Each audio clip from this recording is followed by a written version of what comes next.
G'day, Stuart Holman here with you again, as this week we follow Jesus' journey to the cross. After the Last Supper and Jesus' time of prayer in the Garden of Gethsemane, Jesus was arrested by the temple guards and he was taken to the high priest. It's almost Passover time, and so Jesus' opponents are trying to move quickly.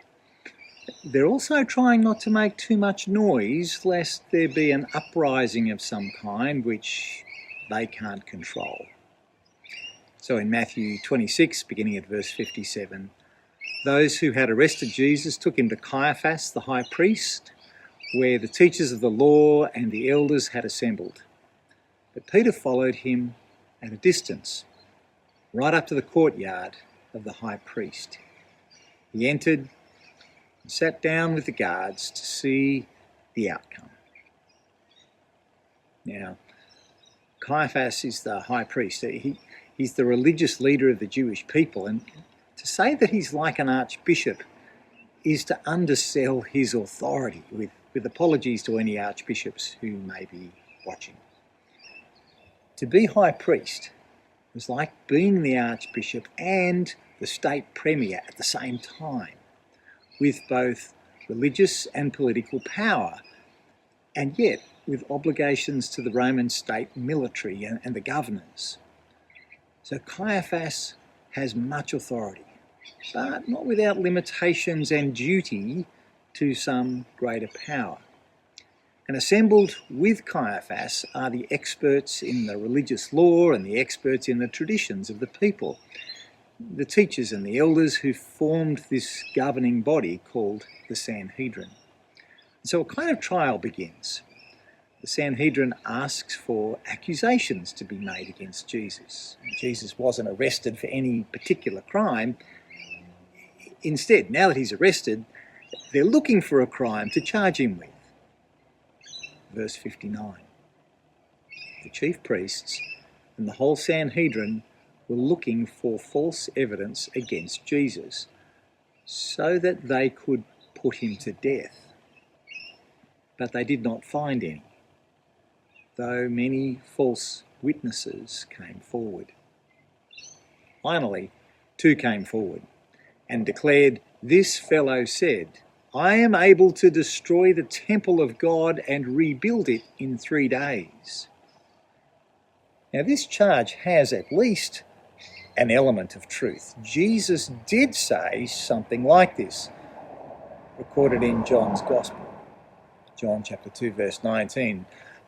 Although Jesus meant that he personally would replace the temple as the place of God's mercy and the new point of address to God, this saying was kind of being painted as a push to destroy the Jerusalem temple.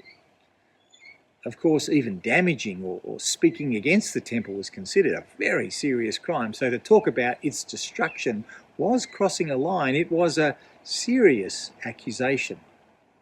Verse 62. Then the high priest stood up and said to Jesus, "Are you not going to answer? What is this testimony that these men are bringing against you?" But Jesus remained silent. What the high priest was hoping was that Jesus would give some kind of defense, perhaps qualifying what he meant, because then the lawyers could trap him. Then they could argue and then they could contend, but Jesus' silence gives them nothing to work with. So then the high priest works to provoke Jesus. The high priest said to him, "I charge you under oath by the living God, tell us if you are the Messiah, the Son of God." "You have said so," Jesus replied, "but I say to all of you, from now on you will see the Son of Man sitting at the right hand of the Mighty One and coming on the clouds of heaven." Then the high priest tore his clothes and said, "He has spoken blasphemy. Why do we need any more witnesses? Look, now you have heard the blasphemy. What do you think?" "He is worthy of death," they answered. Rather than being charged with a lesser temple offence, which would obscure his identity and purpose, Jesus is ready to engage with the high priest's much more serious accusation that Jesus is the Messiah, the Son of God. That's the very crux of the matter. This is exactly who he is, and it's the reason that he is to be crucified. The Old Testament figures of the Messiah and the Son of God were very much one and the same. The Messiah was to be specially anointed by God, commissioned and empowered to lead Israel into a new kingdom marked by religious purity and physical prosperity. It would be life in the time of King David and King Solomon all over again, but better. And that title, Son of God, was usually understood as a royal title. Another David figured. And since in the Psalms like Psalm 2, the king was viewed as somehow adopted by God as a special son. The royal office had divine approval. Interestingly, it's only after Jesus, the actual Son of God, eternally, fully divine, God from God, light from light, it's only after that that we understand that title, Son of God, to be appropriate for God himself. He is no less divine as God's Son in the actions of the Trinity, of course. As God's Son, he's the executive of God's saving power. He implements the saving will of the Father. He enacts the plan as Son to the Father.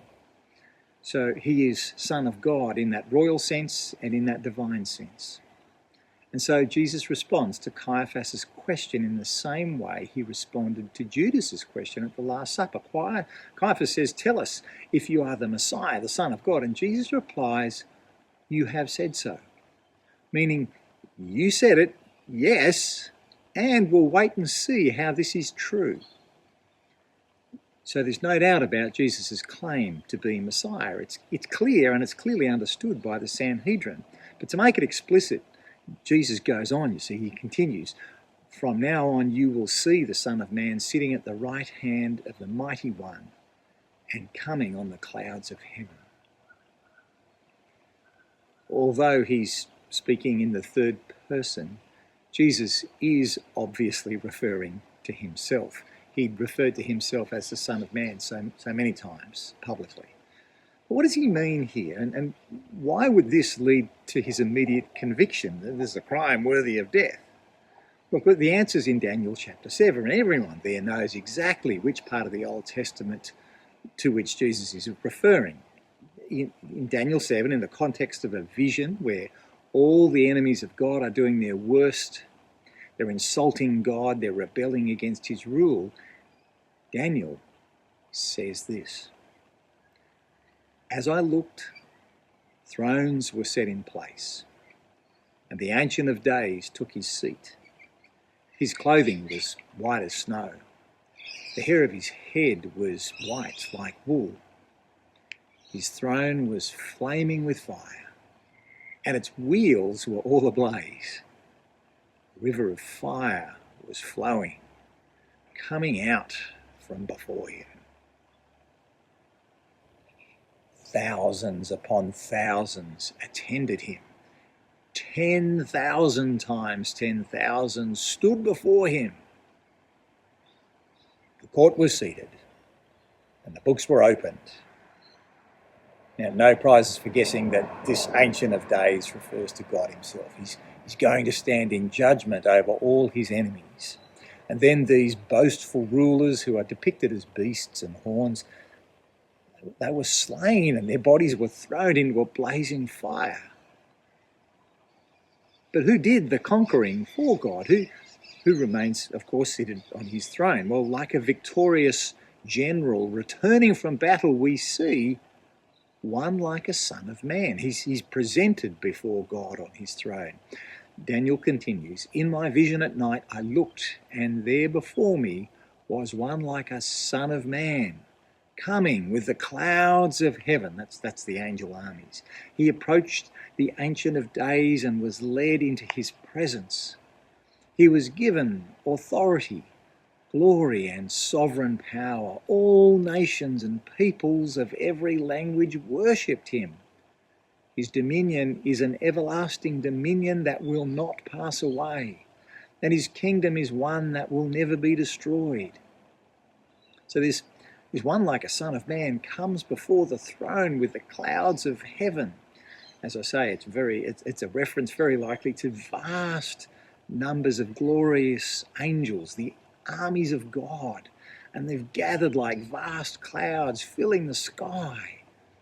And the Son of Man, something like a human figure, is then honoured by God with all authority, glory, and sovereign power worthy of worship. Worship which is only rightfully due to God. He rules for God, with God, forever.